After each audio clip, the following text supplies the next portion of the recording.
The village was small, a quiet place nestled against the edge of a vast, dark forest.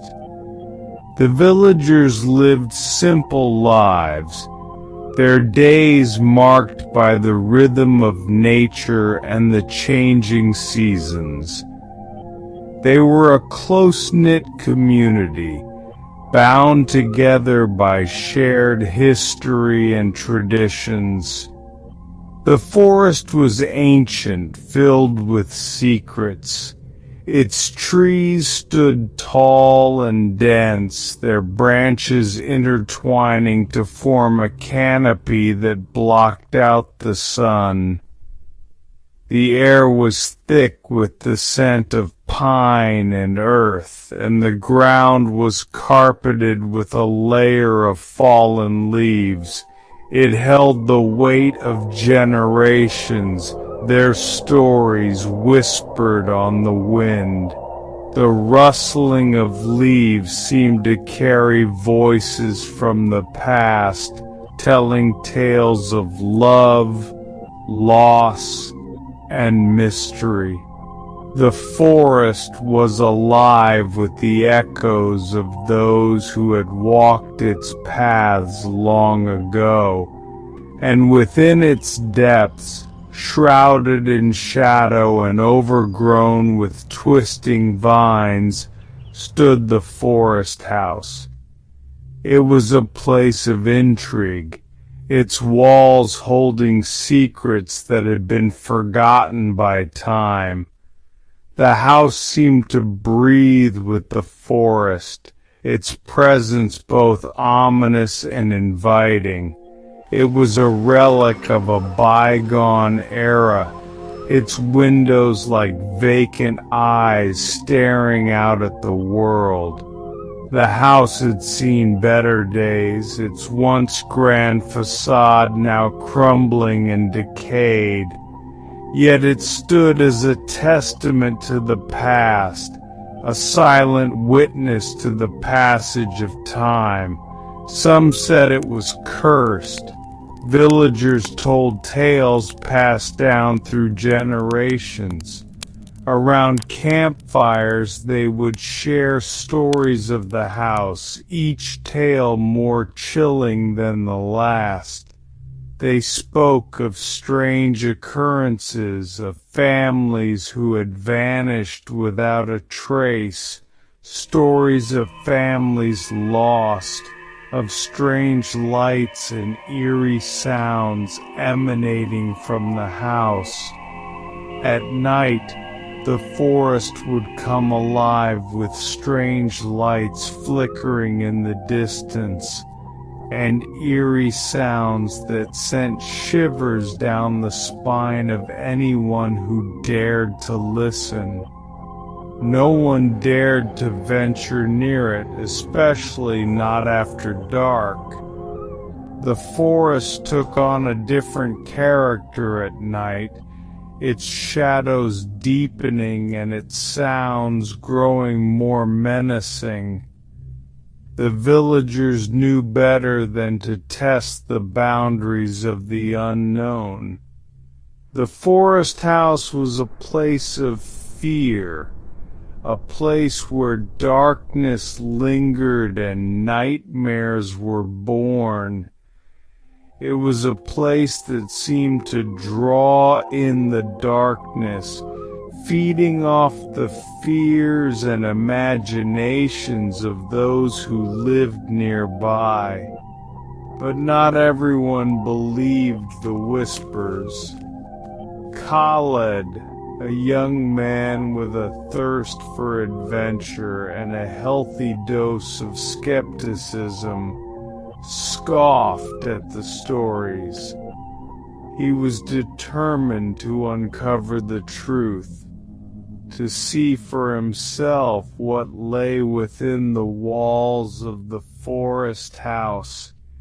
He didn't believe in ghosts or curses. To him, the forest house was just an old house, its secrets waiting to be uncovered. With a determined stride, he set off towards the house, ready to face whatever mysteries it held. The night was young, the air thick with the promise of rain. Khaled and his friends, Fatima and Omar, sat around a flickering fire, the orange light dancing in their eyes. They spoke in hushed tones, the legend of the forest house hanging heavy in the air.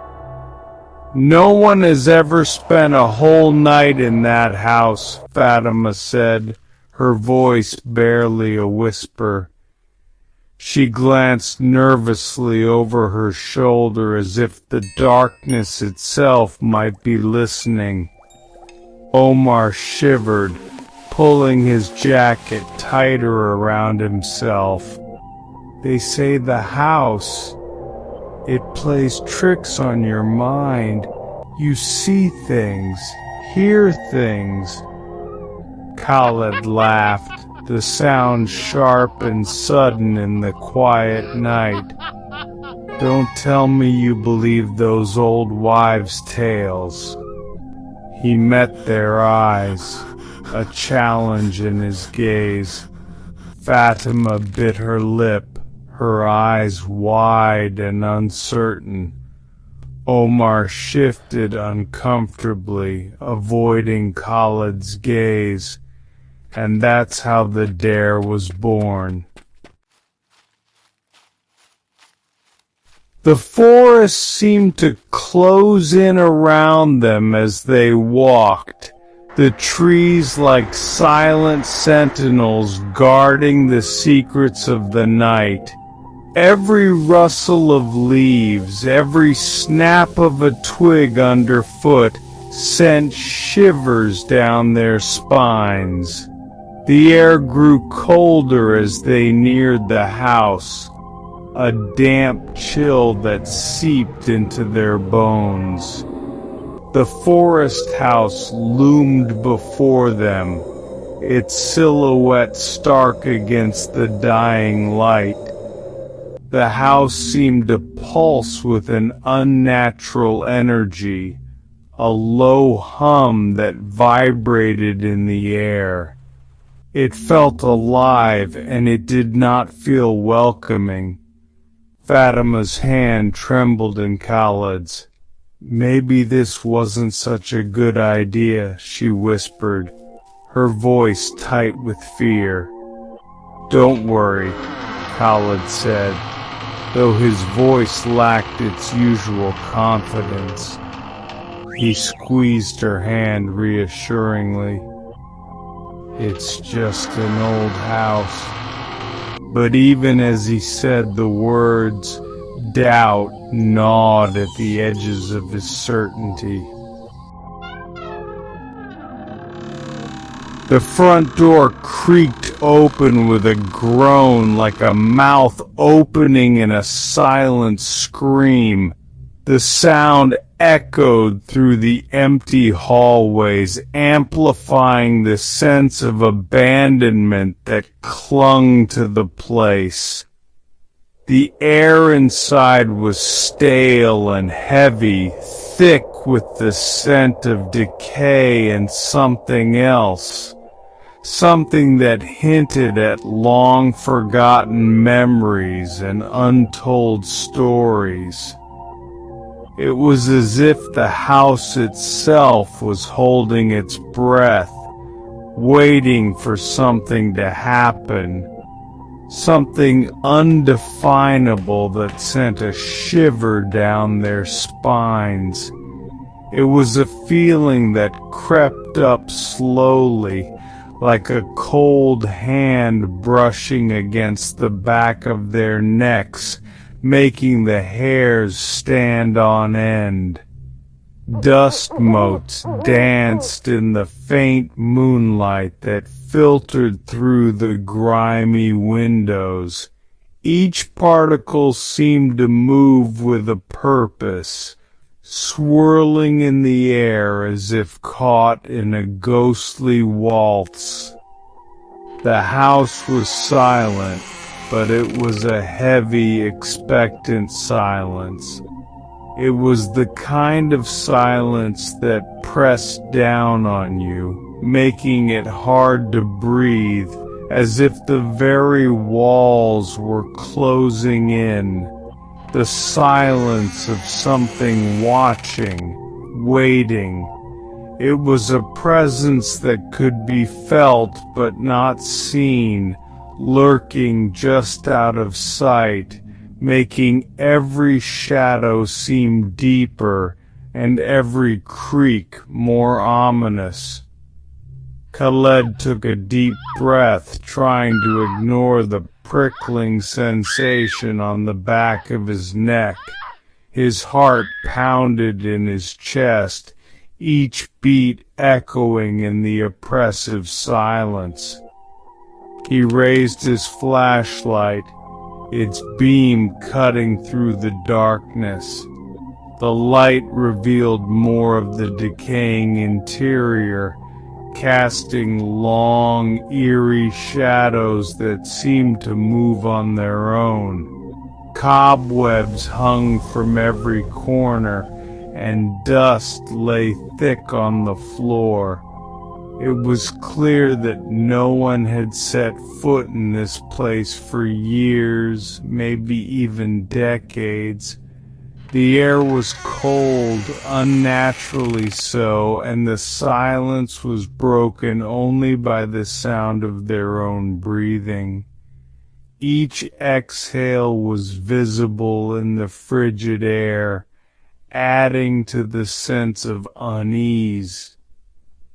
"See," he said, trying to sound casual, "just an old house."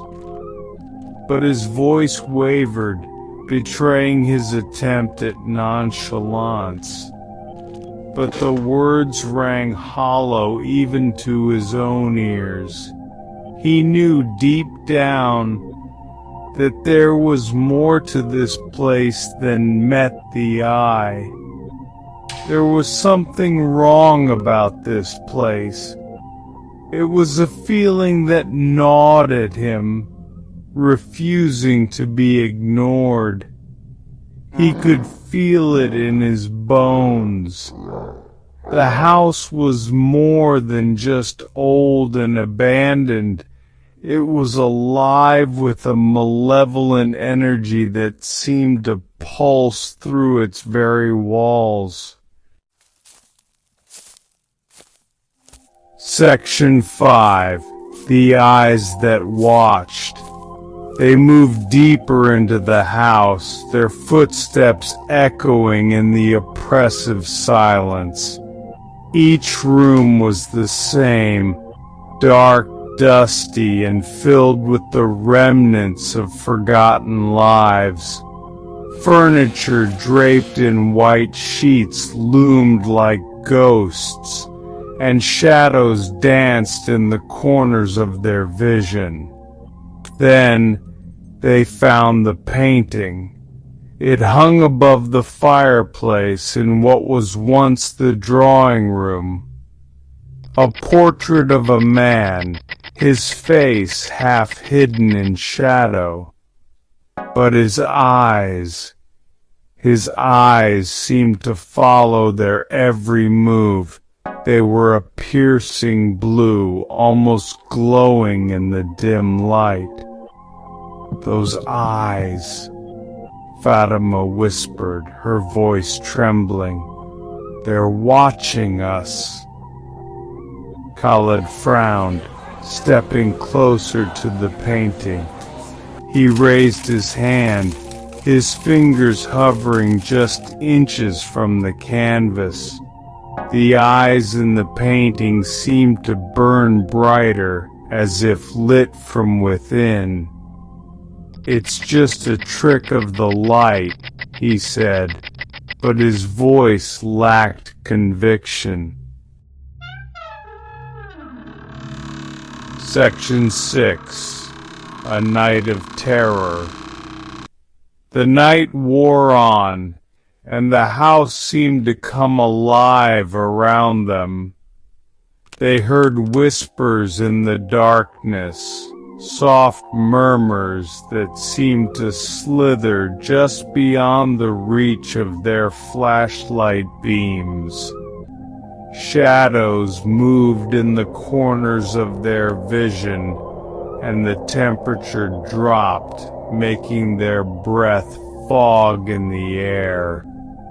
A cold draft swept through the house, slamming a door shut with a resounding bang that echoed through the empty halls. Fatima screamed, clutching at Khaled's arm. "What was that?" Omar exclaimed, his voice high with fear. Khaled tried to stay calm, but even he couldn't shake the feeling that they were not alone. Something was here with them, something unseen but ever present. They huddled together for warmth, their eyes darting nervously around the room. The house creaked and groaned around them, a symphony of unsettling sounds. Section 7. The Pact. As the first rays of dawn pierced through the grimy windows, they fled the house. They didn't speak as they ran through the forest, their lungs burning, their hearts pounding in their chests. They didn't stop running until they reached the safety of the village, the familiar sights and sounds a stark contrast to the nightmare they had just escaped. They made a pact that day, huddled together in Fatima's kitchen, their faces pale and drawn. They would never speak of what they had seen or heard in the forest house. They would forget it ever happened. But some things are not so easily forgotten. Section 8. Returning to the nightmare. The nightmares started almost immediately. Vivid, terrifying dreams of shadowy figures and cold, piercing eyes. Khaled couldn't shake the feeling that something was wrong, that something from the house had followed him home. He tried to ignore it, but the nightmares only grew worse. He became withdrawn, his eyes haunted by the memory of the house and the terror he had felt within its walls. He knew he couldn't outrun his fear. He had to confront it. One night, driven by a force he couldn't explain, Khaled returned to the forest house. He told no one where he was going. He didn't have to. He knew with a certainty that chilled him to his core that he wouldn't be coming back. Section 9. The Final Frame. The villagers found Khaled's camera a week later, lying on the dusty floor of the forest house, just beneath the portrait of the man with the piercing blue eyes. The house had been abandoned for years, its walls echoing with the whispers of forgotten stories and lost souls. The villagers had always avoided it, fearing the unknown that lurked within its decaying structure. But Khaled, with his insatiable curiosity, had ventured inside, determined to uncover its secrets. The camera was smashed, its lens cracked beyond repair. It was as if someone, or something, had wanted to ensure that whatever Khaled had captured would never be seen. The villagers could only speculate about the events that led to the camera's destruction, their imaginations running wild with possibilities. But the memory card was intact. They downloaded the photos, their faces pale as they huddled around the computer screen. Each image they saw seemed to pull them deeper into the mystery, their hearts pounding with a mix of fear and anticipation. The photos were a chilling chronicle of Khaled's last moments. They showed a journey through the house, each step documented with meticulous detail. The first few photos were relatively mundane, capturing the eerie stillness of the abandoned rooms. The first few photos showed the interior of the house, dark and dilapidated. The wallpaper was peeling and the furniture was broken, giving the place an air of desolation. It was clear that no one had lived there for a very long time. But as they scrolled through the images, a change occurred. The atmosphere in the photos began to shift, becoming more sinister with each click. The tension in the room grew palpable as the villagers continued to watch. The shadows in the photos seemed to deepen, to take on a life of their own. They twisted and contorted, creating shapes that defied explanation. It was as if the darkness itself was reaching out, trying to escape the confines of the images. The air in the photos felt heavy, oppressive. A sense of dread seemed to emanate from the screen, wrapping around the viewers like a suffocating shroud. It was almost as if the house was alive, its malevolent presence captured in each frame. And then, the final photo. The villagers held their breath as the image slowly came into focus, revealing the most disturbing sight of all. It was a picture of the painting, the man's eyes now glowing an eerie red, reflecting in the cracked lens like malevolent embers.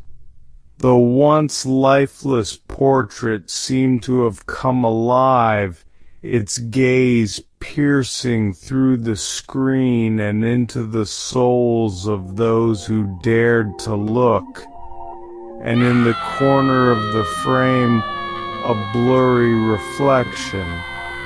It was difficult to make out, but there was no mistaking the outline of a figure. Khaled's face contorted in terror, his eyes wide with fear, his mouth open in a silent scream. It was a haunting image, one that would stay with the villagers for the rest of their lives. Khaled was never seen again. His disappearance remained a mystery, a dark chapter in the history of the village. The forest house had claimed another victim, its secrets remaining hidden within its decaying walls. The forest house stood silent, its secrets kept safe within its decaying walls. The villagers knew better than to venture near it, the memory of Khaled's fate serving as a grim reminder of the dangers that lay within. But the whispers on the wind carried a new story now, a story that would be passed down through generations, a cautionary tale of curiosity and its perilous consequences, a story of a young man's insatiable curiosity and the terrifying price he paid for it. Khaled's tale became a legend, a ghost story told around campfires to warn the young and the brave. A story that served as a chilling reminder to those who dared to tempt fate and disturb the slumber of the cursed forest house. The house remained, a silent sentinel, watching and waiting for the next soul to wander into its grasp.